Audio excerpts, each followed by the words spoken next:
Hello, welcome to Chapter 5, Analyzing the Marketing Environment. The environment is so important to how we approach our marketing aspect. That first we're going to outline how customers, the company, competitors, and corporate partners affect our marketing strategy. Everything that a firm does should revolve around the customer. Without the customer, nothing gets sold.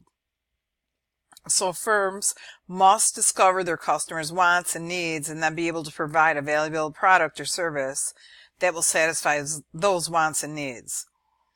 If there were only one firm and many customers, a marketer's life would be a piece of cake, but because the situation rarely occurs, firms must monitor their competitors to discover how they might be appealing to their customers. If a firm does not monitor its competitors, the firm's customers might soon belong to its competitors. Though life certainly would be easier without competitors, it would be difficult, if not impossible, without corporate partners. Good marketing firms or departments work closely with suppliers, marketing research firms, consultants, and transportation firms to coordinate the extensive process of discovering what customers want and finally getting it to them when and where they want it. Each of these activities, discovering customers' needs, studying competitors' actions, and working with corporate partners, helps add value to firms' products and services.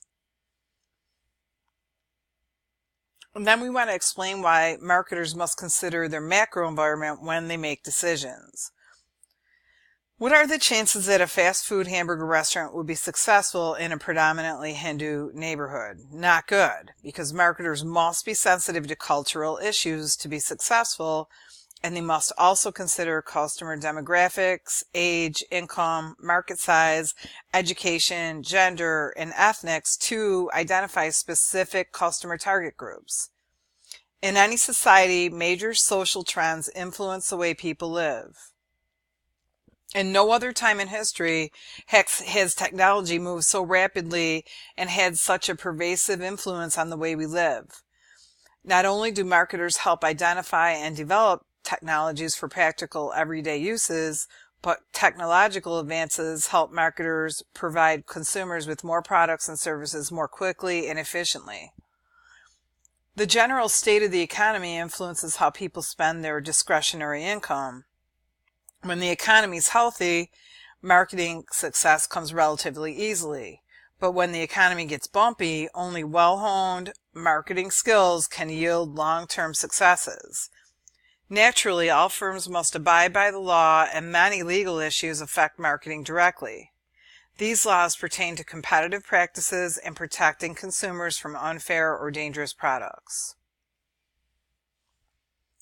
There are many differences we have to consider among the various generational cohorts. Generational cohorts are groups of consumers of the same generation. They are likely to have similar purchase and consumption behaviors due to their shared experiences and stages of life. The four types include Gen Z, born 2001 to 2016, Gen Y, born 1977 to 2000, Gen X, 1965 to 1976, and Boomers, 1946 to 64. Each of these segments exhibits different consumption patterns, attitudes toward the world, and preferences with regard to marketing efforts. We also have to identify various social trends that impact marketing. Social trends have a tremendous impact on what purchased and consumed by our consumers. Understanding these trends, health and wellness, green marketing, and privacy issues can help marketers serve their consumers better.